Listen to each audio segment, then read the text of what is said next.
చూడండి ఎన్ని పూలు వచ్చినాయో. విష్ణు చక్రాలు అంటారంట వీటిని. నందివర్ధనంలోనే ఇది ఒక రకం అండి. అసలు ఎంత బాగున్నాయో చూడండి. చుక్కలాల భలే ఉన్నాయి కదా. ఎన్ని కోసి చూపిస్తా. ఇగండి ఇవి కూడా గన్నేరు ఎల్లో. ఇవి కూడా అసలు ఎన్ని పూలు వచ్చినాయో.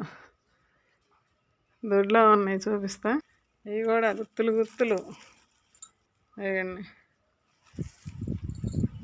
ఇప్పుడే నీళ్ళు పెట్టా మొక్కలకి. నిన్న మొన్న కొయ్యకపోయేసరికి వడబడిపోయినాయి. ఇవన్నీ ఇప్పుడు ఎండబడితే కానీ ఇవి ఇచ్చుకోవండి. గులాబీలు చూడండి. నీళ్ళు పెట్టాలకి కిందకి